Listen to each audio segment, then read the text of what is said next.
If you study Ephesians 1, verse 18 to 20, all of the words for power are locked up there. From iskos to kratos to megatos to dunamis, all the words for power. Because when Jesus rose from the dead, that was when he truly proved God. That means even death could not hold him captive. If something is created, it can die. But if something rises from the dead, it means that thing is eternal, that thing is immortal, and only God operates there. So if God created you to operate in his likeness, it means he created you to function beyond the grave. That's why I told you nothing dies with you. Now look at Jesus, the way Jesus lived his life. Lazarus is sick. Come quickly before he dies. If I come quickly, you can put me in the category of doctors, because doctors too come quickly. You think if it's because I came quick, that's why he didn't die. Leave him. He now died. Meanwhile, Jesus knew. When they sent a message that he was sick, he knew, but he didn't move. When he died, he now told them, Lazarus is asleep. That means he deliberately waited. And he didn't wait 30 minutes after his death. You will say he fainted. Even doctors can resuscitate. I'm not going to raise any fainted person. He waited for 4 days. It was after 4 days, that was when he showed up, like the king that he is. And when he showed up, Martha ran to him and said, oh, if you were here, our brother would not have died. That's why I was not here. Because you will mistake me for a doctor. He said, where have you kept him? No, no, no. By this time he's decayed. I am the resurrection and the life. I am not just life. I am what? The resurrection. Resurrection is superior to life. If I give you life, you can die. But if I give you resurrection, it means you cannot die. I am the resurrection and the life. Anyone that believeth in me will not die. And even if you were dead, you will live again. Martha said, we know on the last day he will rise again. I am the first and the last. I am the last day. Any day I call is the day.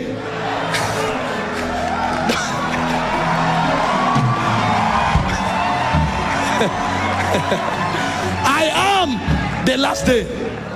Where did you keep him? When they were not believing, he wept for them. Because the problem is, it's not about me. I am showing you how you should live. I'm not doing this for me. I am the Lord of heaven. I'm doing it so that you will know how you are supposed to operate. And so when Martha couldn't get it, he went to the grave, rolled away the stone. Everybody gathered. Everybody, this has not happened before. What is happening? Because of that, he didn't do it politely. The Bible said he lifted up his eyes and said, I thank you, oh Father, that you always hear me. He's showing us a formula. And when he finished thanking, he turned to the tomb. Lazarus, come forth. The Bible said he that was dead. Lazarus did not just come back to life. The energy that was released was so much, because they embalmed him. They tied him. The power took him from the grave to the door. And he said, lose him, let him go. And he turned back as if he did nothing. On another time, the disciples wanted to cross over to the other side. He went to the mountain. You people be going, I'm coming. If I follow you, you will think all of us are the same. Go, I'm coming. The Bible said at the third watch, they found Jesus walking on the water. You know what they read from their Torah is that Moses parted the Red Sea, Elijah parted the Red Sea. So they thought the zenith of the miracle is to divide the water. There's a realm you get to, you don't even see the water. It's what you want that is. It's what you see that is reality. And he came walking on the water, walking. And Peter said, it's a ghost. He said, no, it is I. He said, if it be thou, bid me come. He said, now you are getting it. I'm not walking on the water because I want to show you I can. I created the water. I'm walking on the water to show you that you can. Now come. And Peter started walking. Oh, so this thing is not only about Jesus. Anybody that believes in him can. Because you were created in his likeness. 5,000 men had no food to eat. That's a good place to fear. What do we do? They say, don't even think about it. Because even if a bakery is here, you can't feed them. And if you need money, a year's wages is not enough to give every man a bite. We are not talking about wages. Yes, because you are among men, apply the principles of men. But when you get to a roadblock, remember that you were created in his likeness. What do you have? He said, well, there's a young lad here with 5 loaves and 2 fish. Bring it. The same formula in front of the grave. Thank you, oh Father. Take, give them. If I'm doing it, you would think it's me. You take. It's in their own hands that the miracle was happening. It's in their own hands. It's in their own hands. So when Jesus left, they now discovered that everything he did was to teach us how we should live. That was when it dawned on them that they were created in his image and in his likeness. And so they told Peter, people are sick. He said, wait. He went to the temple. He prayed. When he was coming out, there are too many. Put them. Let me use shadow. Malekoria. Hope you know Jesus told them, if you lay hands on the sick, they will recover. But they now discovered that is the baseline for everybody. In God, there are realms. And so Peter moved from laying hands, he started laying shadow. Paul now heard of it, that now they are using shadow. He now said, if I will use shadow, I have to be there. What if I shouldn't be there? Handkerchiefs and aprons were taken from the body of Paul. How did demons recognize it? He didn't need the theology to say, in the name of Jesus, come out. Handkerchief carried enough. So Paul knew that if you operate in God's likeness, even the sweat that comes out of you, there's something on it. We were not created to be ordinary. We were created to live the supernatural and naturally. This is why you cannot allow fear to distract you. Listen, if you know this, any challenge you face is a platform for manifestation. Our platform is not the pulpit. Today people are keeping malice. Oh, there's conference, I should be the one to lead the song. I'm the one who is supposed to take opening charge. Forget that thing. Your platform at the crisis of life. Why are you singing best in the Dahosa today? Because when people died, it was an opportunity to prove his apostolic call. It's crisis that reveal your platform. And so when there's a platform, tell yourself, what will God do if he was here? That's how you focus on your vision. That's how you focus on your dream. Live out the supernatural. Why do you think the first book after the synoptic gospel is called the Acts of the Apostles?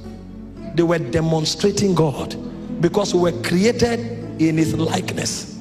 And that's not all. The third thing God gave us was his authority. In Genesis 1:28, he said, let them have dominion, delegated authority. That's the power of antonym. That means anywhere you stand, God has already certified that you represent him. So when you speak, it's as good as God spoke. If you know this, what is that thing that will distract you? What is that fear that will take you off? See, if we want to teach you to focus on your dream, these are the things you need to know. If you know them, naturally, you will not turn away from what God has told you. So God told you, you will build the best hospital in Africa, start giving thanks. Don't bother about how it will happen. Don't bother. Everything that is needed is in you. Because you carry his image, you carry his likeness, you carry his dominion. Everything is in you. Imagine what God did. You want the earth to be filled. You created one man. The oxygen that all of us are breathing now was available for Adam. One man. If at least God would have started with 1 million men. If the earth is what he's thinking, how can you want this earth to be dominated and you started with one man? To show you the potential of one. That one hospital can cover the whole world. That one business you started with can cover the whole world. So when you have a dream and a vision, don't look at the size of the vision, look at the size of the God in you. He said, though thy beginning might be small, he said, your latter end shall greatly increase, because you carry God's authority. And that's not all. You still carry God's presence. In Genesis chapter 2 verse 8, he said God planted a garden in the east side of Eden and he put the man there. So he gave the man his presence. Everything Moses did was by the power of the presence. The Shekinah was just following them. Shoes, did not grow old. They grew with their shoe. You give birth to a child. At 1, you make a sandal. That child is 40 years, the sandal still fits. Because when the presence is there, everything is enough. So the dream might be small when you started. Keep the presence, the dream will be enlarging. A point, you will think you are the one fulfilling the dream. After a while, the dream will fulfill you. The dream will carry you. Because if the presence is there, it will keep growing. It will keep enlarging. Their garments did not grow weary. There was none feeble among their tribe. What did they carry? The presence. Even when Balak hired Balaam to curse them, they didn't know. But they said there's no enchantment against Israel. There's no divination against Jacob. Why? The shout of the king is in their midst. People who don't know the power and the excellency of the presence, they wake up in the morning, oh God, my enemies, kill them, kill them. Let them try it. Make yourself my enemy, you are in trouble. You will not know where something will slap you from. You will not know. And God help you that I speak. If I speak, it's trouble for you. See, the Bible didn't say we should pray, no weapon fashioned against me shall prosper. It's not a prayer. He is actually telling you. He's telling you that no weapon fashioned against you. So it's a breaking news from heaven. He didn't say you should pray it. He's telling you, if they plan any weapon against you, it doesn't have the capacity to prosper with you. Why? Because of the presence. This is why 80% of our prayer is to pray for others. Is to pray for others. That's what characterizes our prayer. When you grow and you become conscious of the presence, you pray for others. Because you carry an envelope. If they touch you, they are in trouble. When Abimelech tried Abraham, tried Isaac, he was in trouble. The whole family was barren. You touch his wife, even the animals will become barren. They arrested Jesus. They said they want to throw him off the cliff. Jesus was looking at them. So you think you can kill me? Try it, let's see. They carried him to the edge of the cliff. When they came to the edge of the cliff to push him down, the Bible says he walked through them. So you people are thinking you want to kill me. No, you can't. It's not given to you. If we will go, we lay down our lives. That's the commandment. No weapon fashioned against you shall prosper. So what you do is to carry the presence. When you carry the presence, you come into assurance. And as you come into that assurance, no fear will destroy you. Psalm 91 from verse 1 to 7. Hear what the Bible said. It says, blessed is the man that he who dwells in the secret place of the Most High. He said he shall abide under the shadow of the Almighty. He shall say of his God, you are my refuge and my fortress, my God in whom will I trust. Go to the next verse. It says, surely he shall deliver you from the snare of the fowler and from the perilous pestilence. Go to the next verse. He shall cover you with his feather, and under his wings you shall take refuge. His truth shall be your shield and your buckler. Go to the next verse. You shall not be afraid. Hope you know he's not saying you should pray this. He's not saying pray it. He's telling you, you.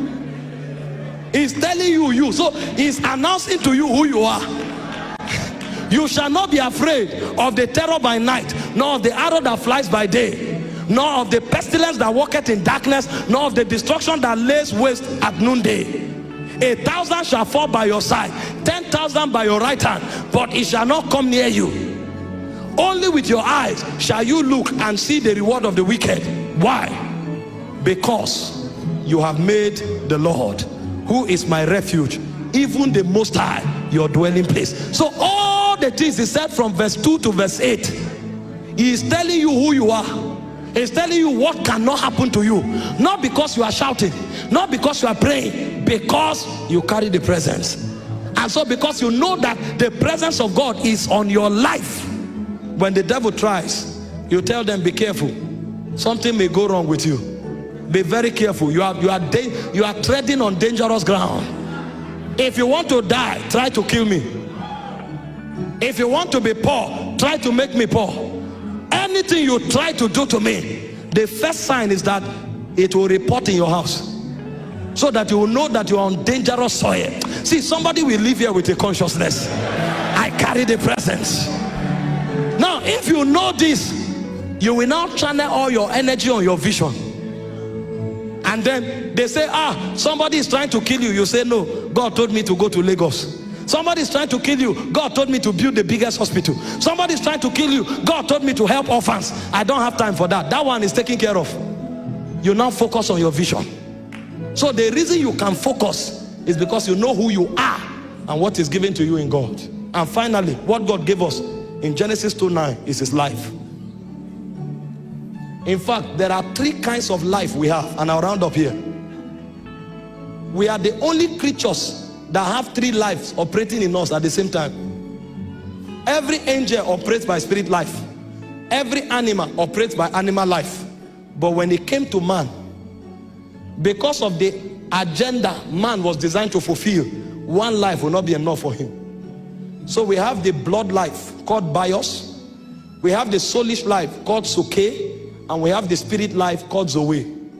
In Leviticus 17:11, it said the life of the flesh is in the blood. So the reason you can relate with animals and also feel the pains animals feel is because there's life in your blood. If they want to check anything about your physical body, they check your blood. And that's why if you cut a man's hand on its own, it will still be shaking. There's a remnant of life there.